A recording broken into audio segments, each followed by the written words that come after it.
வணக்கம். நெருப்பு தமிழன். ஓய்வு பெறுவதாக அஸ்வின் அறிவித்தார். இது வலுக்கட்டாயமான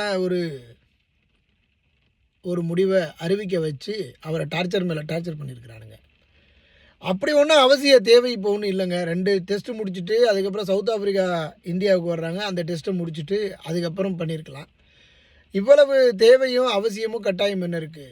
அஸ்வின் ஒரு ஐயர் தான், பார்ப்பனர். அவருக்கே இந்த நிலைமைனா அப்போ தமிழ்நாட்டில் இருந்து இனிமேல் எவனும் போக முடியும்னு நீங்கள் நினைக்கிறீங்க?